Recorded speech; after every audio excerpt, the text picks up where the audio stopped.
So ayun, ito na ang pagbabalik ni Scoot Moto TV sa mundo ng electric vehicles. Okay, so ayun, nasan ba tayo? Papunta tayong Cavite City, no? Gaya ng sabi ko sa page ng Storm X at ng XR at lahat ng pages. Lagi ako nagta-travel. Ang ginagawa ko kasi it requires me to be on the road for a very long period of time. So around 150, 170, sometimes up. Yung layo ng distance na inaabot ko. So tingnan natin kung gaano nakalayo ngayon. So ayan, no, sa small video sa likod, makikita nyo. 59. Lagi kong sinizero kasi ang trip bago ako malis ng bahay. Tapos ang temp ko,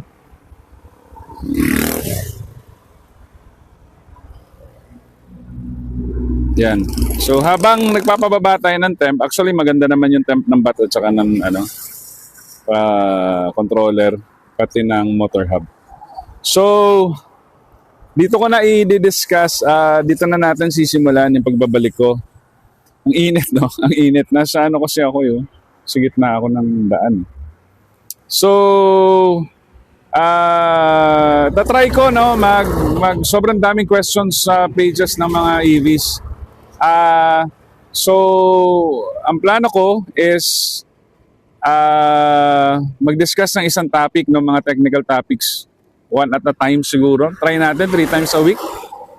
Pag kaya natin, siguro 1 upload a day. Pero mga short videos lang para hindi kayo ma-information overload. Okay? So for now, samahan niyo muna ako sa biyahe ko papuntang Cavite City. Wala akong action cam kasi. Nabenta na nung nag-stop ako sa vlogging few years ago. Ewan ko kung bibili pa ba ako. Hindi, dahil tingin ko hindi naman necessary. Hindi kasi ako mahilig mag-video while traveling actually talaga para ma-enjoy ko yung view. Tsaka marami ng ganang videos So I think ang need ng community is yung knowledge, 'di ba? Yung knowledge and educational information para sa EV. Okay, so samahan niyo ako sa aking pagbabalik dito sa mundo ng EV. Sana makatulong ako lalo na sa mga baguhan at sa mga nagpaplano pa lang mag-shift from traditional vehicles to electric vehicles. Okay? So pause ko muna guys. See you later. Magdi-discuss pala ako. Anyway, ang i-discuss ko pala today is yung mga importanteng bagay about charging, no? Especially sa mga naka-high amps chargers. Kasi meron nga isang video na kumakalat ngayon sa mundo ng EV na muntik masunugan. So i-explain ko, pinanood ko kasi hindi ko na lang i-mention yung name, no? But the person who actually answered the question nung napagtanungan bakit nagkaganon, medyo hindi meaty yung answer Tama naman yung answer niya na dapat hindi talaga sinasaksak doon, pero may rason kasi yun bakit hindi. So yun ang ipapaliwanag ko. Okay? Yun. Gagat to. Anyway, bago ang lahat, hinahanap niya si B ay si Storm X. Ayan siya. Yan ang gamit nating unit. Okay? So ang name niya is si B. Kasi kamukha siya ni Bumblebee. So hindi ko na pinahirapan yung name niya. Saka gusto rin ng mga kids ko. So siya si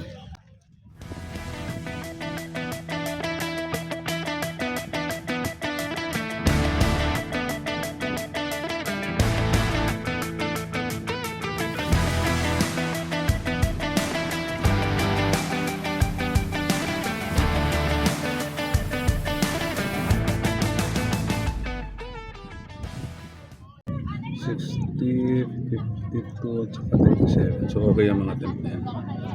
80 pala, 80. Okay, so sa bahay na natin to ituloy guys. Ang init Okay, so see you. See you sa bahay na. Cavite City na tayo, guys. Ayan na yung arko. Oh. Yan na. Yan na yung arko ng Cavite City. Okay, so putulin ko muna dito. See you guys pag uwi ko sa bahay. Doon natin i-discuss yung sa high amp chargers. Alright, see you guys. Okay guys, ito na. Pinakaniintay ng lahat. So, kakauwi ko lang, no? Late, medyo late na dahil tagalan ako sa biyahe. But anyway, sana marinig niyo na maayos yung voice ko, no? Kasi nasira yung adapter ko. Yung phone ko tumalon sa motor kay Storm X habang nagda-drive ako. So, nalaglag, nakakabit yung adapter. Pero safe naman yung phone. But anyway, going back sa i-discuss ko regarding sa high amps charging. Number one, yung una nating topic is bakit hindi pwedeng gumamit ng extension cord? Actually, pwede. Given na yung extension cord mo is nasa 10 gauge, okay? Kasi ang 10 gauge, it can handle 30 amps continuous charging. Yung socket mo, yung pagsasaksakan, is 25 amps.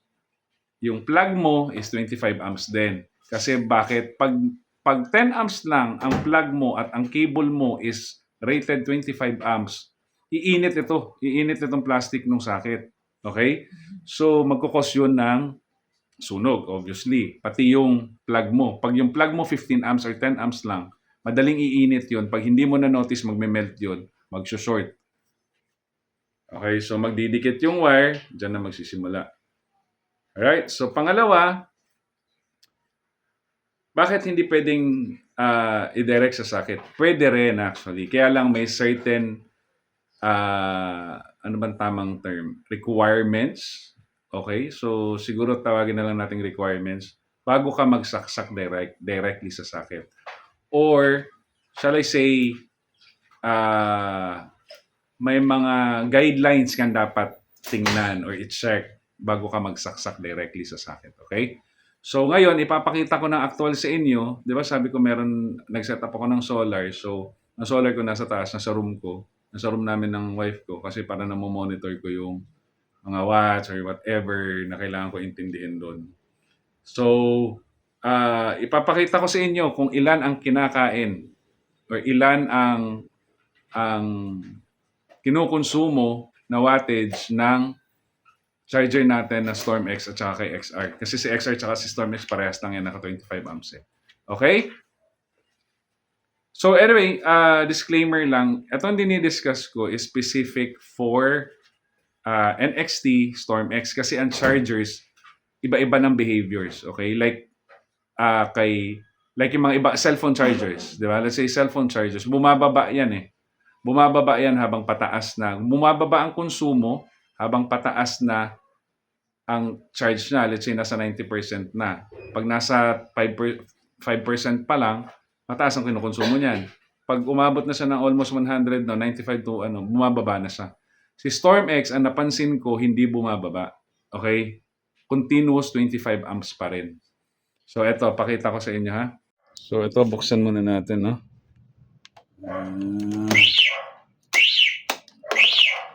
Ingay Storm X. Ingay ni B. Ayan, so ilan ba na ano ko ngayon, travel ko? 134. 983 na siya nung 16 ko lang nakuha yan. Bat ko 42, tagal bumaba ako kasi kailangan ko malis ka agad kanina eh. Umalis kami ng wife ko, pagka-charge ko, nagamit ko kaagad. Hindi ko ginagawa madalas yan eh. So ayan tingnan nyo, 74, di ba? 74% ah. Okay, so ayan siya. Ayan sila. Sila pala. Ayan sila. Oh. KRV ko, tsaka yung sniper ko. Pahinga muna yung mga yan. Kasi, ang mahal ng gas. Okay? So, charge natin. Yan. So, nakasaksak na yung head niya. Okay. So, saksak natin sa socket. So, isasaksak ko na, no, socket. Na-check ko na kasi kung ano mga yung dapat pagsasaksakan niya ilang amperes. Na-check ko na. Mamaya di-discuss ko kung anong guidelines na dapat yung i-check. Okay? So, di ba? Mali pala, bunutin muna natin para check natin sa taas. So, ayan yung solar ko, guys, no? Binuo ko yan eh. So, laki ng fan, no? Kasi tagal na yan solar ko eh. Siguro may higit 1 year na yan. Eto, naka on-grid yan. Tapos ito yung pang off-grid ko. So, nag-automatic switch on. But anyway, it's another discussion. So, ito tingnan natin. Ayan, no? So, 341 watts, no? Ang kinukonsumo. Huwag nyo itong pansinin ha, sa baba. Kasi mali itong na-deliver sa akin eh. Pang 400 volts. Yung taas lang, ang tingnan nyo. Yung 343. So, pasasaksak ko saan ako sa baba. Tingnan nyo kung ilan, magiging ilan yan ha. Nak! Kuya Wax, saksak mo nga. Tingnan nyo ha, sasaksak nyo sa baba. Tingnan nyo. Saksak mo na. Oh, nakita nyo? Hindi nagcha-charge na. Ayan na, 2,000, 3,500, 4,166. Yan ang sinasabi ko. 'Di ba? Yan ang sinasabi ko. 4,164. May efficiency loss pa yan, guys, kasi may wire yan eh. Oh.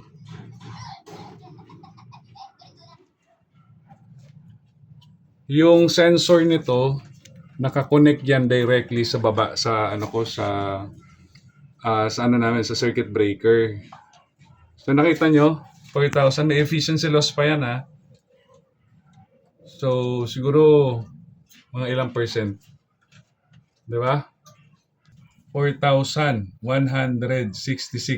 Papubunot ko doon ha. Kuya Wax, bunutin mo. Ayan na, tatanggalin niya.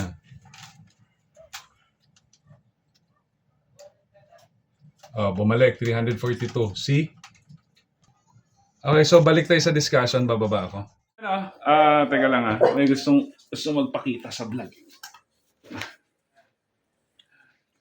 Gusto niyang say hello. And so extra eh. Okay, so ayun, going back, nakita nyo yung actual charging niya, konsumo niya, 4,300 something kasi 300 yung ano eh, yung konsumo ko nung una, tapos nung sinaksak naging 4,600 o 4,300, di ba? May efficiency loss pa yun kasi mahaba yung ginamit kong wire papunta sa circuit breaker para ma-detect niya yung nirekta ko yun sa circuit breaker para makuha ko talaga yung actual, although meron siyang loss kasi mahaba yung wire. But anyway, close to that yung konsumo niya. So, actually, mas malaki pa nga kasi loss yun dahil ang haba ng wire na ginamit ko. But anyway, going back, isapakita ko sa inyo yung actual. So, yun yung sinasabi ko, 74% na yun ha, 74%. Na sinaksak natin, supposedly dapat makakonsumo nun kung 74% nasa ano na lang, let's say mga 2,000 siguro, 2,000 watts. Pero hindi siya bumaba, 4,000 pa rin yun. Pag sinacharge ko yun from 20%, ganun lagi yun, nasa 4,000 plus. So pag kahit hanggang umabot, sinagad ko na rin yan ng 0, ay ng 100%, ganun pa rin. Up until mag 99 siya, 4,000 pa rin. So ibig sabihin, continuous ang charging niya. Ang bato niya ng 25, ang ano niya, 25 amps. So yun ang reason bakit karamihan sa mga car dealers ng EV is nagsasuggest talaga na magawa ng sariling charger, magpalagay ng sariling charger ng mga sasakyan na EV. Okay? With that said, ituturo ko naman sa inyo ano ang mga certain guidelines na dapat i-check para makasigurado kayo na hindi uminit yung tawag dyan, yung cable nyo, yung charger nyo, at saka yung socket.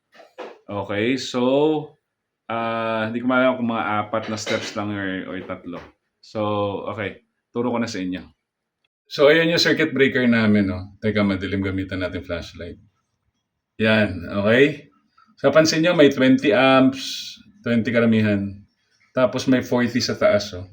Yan yung amperahe. Yan yung amperes na capable yung circuit breaker i-handle bago mag-trip. Okay, so sa likod niyan may bus bar na tinatawag kung saan nakadikit yung circuit breaker. Ngayon, okay, balik tayo sa discussion, ha? Okay, so nakita niyo yung tawag dyan, yung circuit breaker namin, di ba? May 20 amps, karamihan 20 amps, tapos yung isa is 40 amps. Yung 40 amps na yun, doon nakasaksak yung sa mga high amps equipments or rather appliances, which is like aircon, ganun.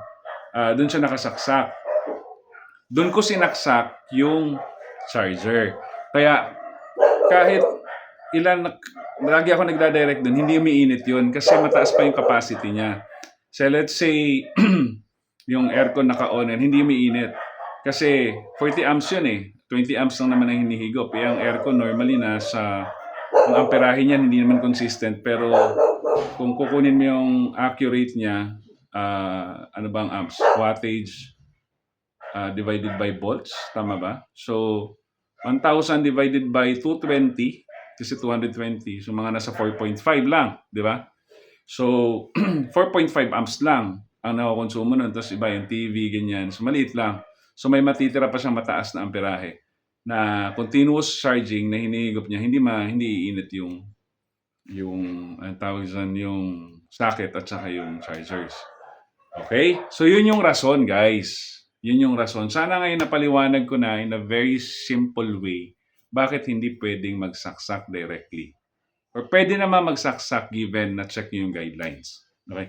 Kaya din, going back sa sinasabi ko, bakit yung mga car dealers gusto nila may dedicated charger ang EVs ang mga EVs kasi because of that, kung nakita niyo yung circuit breaker, ang likod nun bus bar ang tawag. Nagdadagdag sila ng isang circuit breaker doon na 30 amps.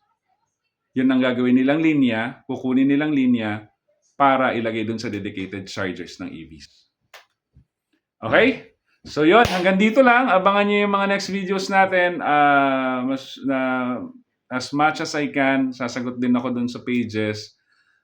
Karamihan na videos ko ipopost ko sa mga pages, lalo na yung mga informative videos, pati din sa page ng Scoot Moto TV. Okay, so para din makatulong sa akin, makagawa ako ng more videos, guys, please subscribe to my channel sa aking pagbabalik ngayon ng Scoot Moto TV. Pati na rin sa Facebook ko. Then I'll try. I'm asking my daughter who is doing the editing for me na maglagay din sa TikTok. Okay? So, wala tayong masyadong videos dito ng mga biyahe-biyahe kasi dami nang gumagawa niyan eh. Marami na tayong masyado. So, ang tingin ko ang maitutulong kong side is yung technical side ng EV community. Okay guys, thank you so much sa panonood and see you next time. And lagi kong sinasabi magdasal kahit hindi sa rides, kahit ano magdasal lagi sa lahat ng gagawin.